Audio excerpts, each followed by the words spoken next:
Wesley, and this is Maisie. Can you say hi, Maisie? Can you wave? That's Maisie. And we're going to make some pizza crust. We make this every week. Okay, we have a pizza night, don't we, Wes?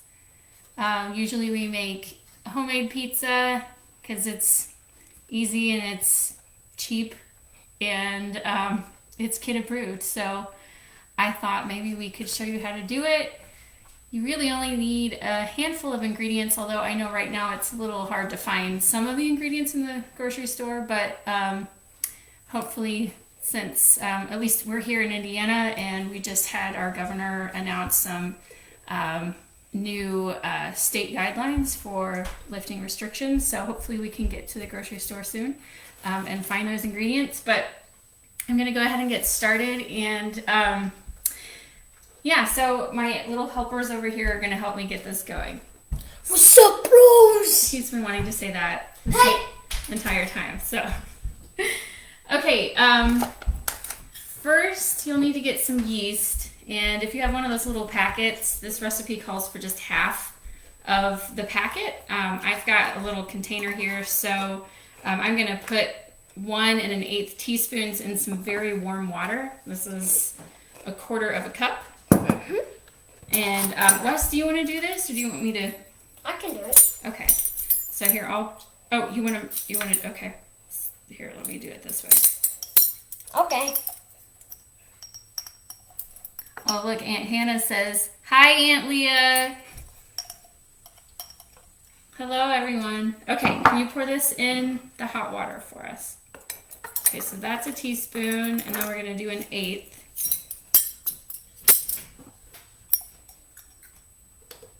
Which is only about half of this here.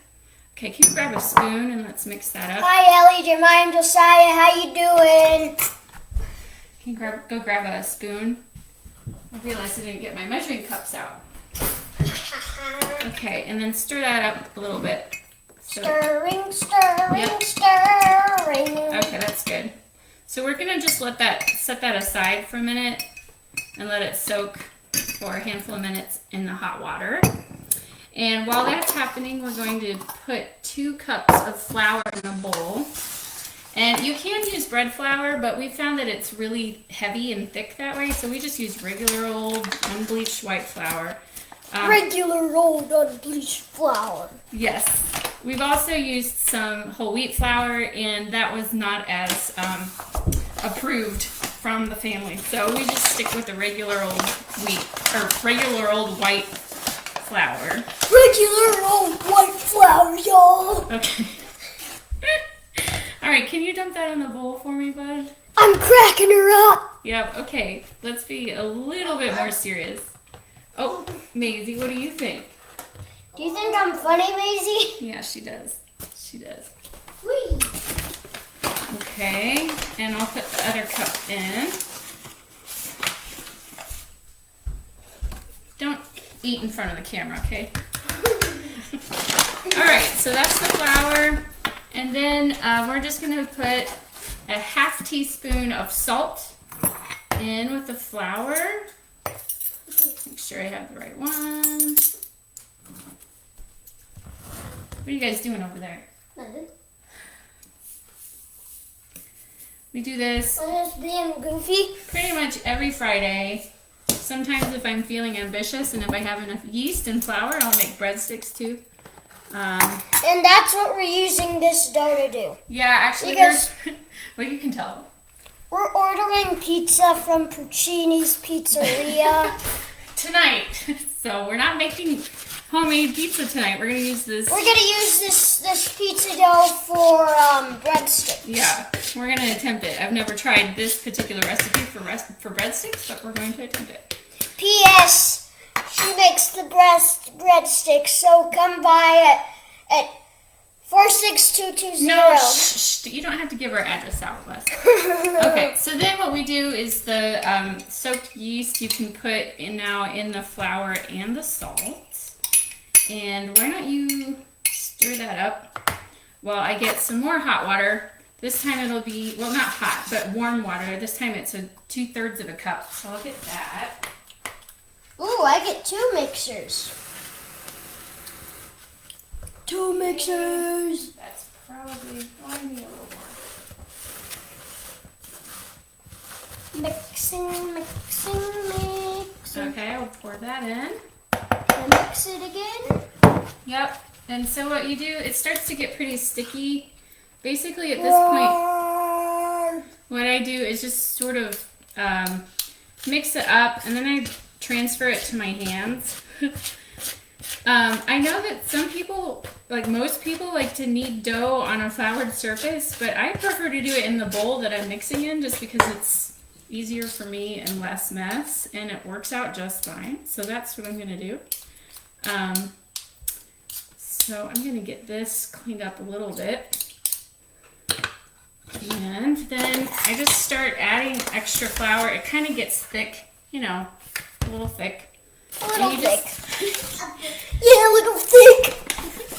You just keep flouring your hands, and then, you know, I kind of knead a little bit for anywhere from 5 to 7 minutes, depending on the distractions I have around me and if my toddler needs my attention.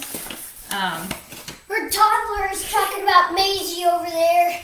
Yep. There's Maisie back there. Yeah, she's hidden on by the the bag. stool. You see? There Right she there.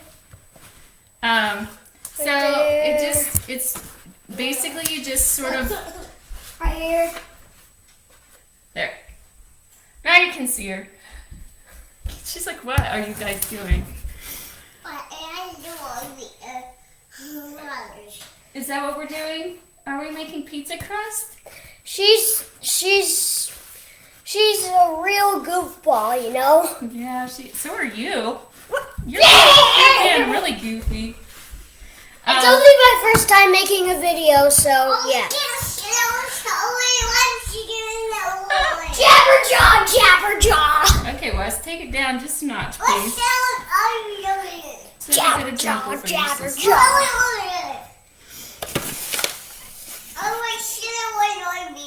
Yep. So I kind of add more flour as I go, and it ends up being anywhere from like 2.5 total cups of flour to maybe 3, depending on how much water I accidentally put in there. I'm gonna put my head in the flour. And the way I do it, I don't know if this is really the correct way to knead flour, but I kind of just use the heel of Hi, my Josiah, hand how you doing? and kind of work it in and fold it over as I'm going. So I just use it in the bowl that I'm mixing in. Although you could do it on a floured surface, and that would be fine too. Hey, how many comments are you guys gonna write? It's kind of, hi Josiah. Hi, Josiah, how you doing? Yeah, Maisie, you tell us, right? So I probably won't knead for a full 5 minutes just for sake of the video and how boring it could get. But what will happen is once you feel like it's spongy enough, it's not real that sticky and it's not wet, but it feels spongy and it's been maybe between 5 and 7 minutes, then you'll want to put a little bit of olive oil in your bowl, and I don't really measure it. I just sort of put a little tiny bit in, and then I lift the dough and make sure that all of the sides of the dough are covered in that.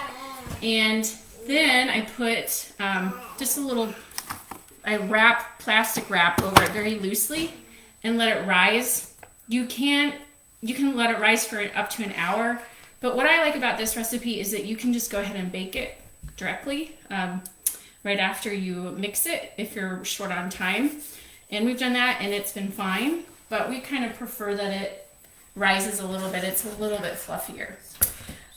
So let's say that you do let it rise for an hour.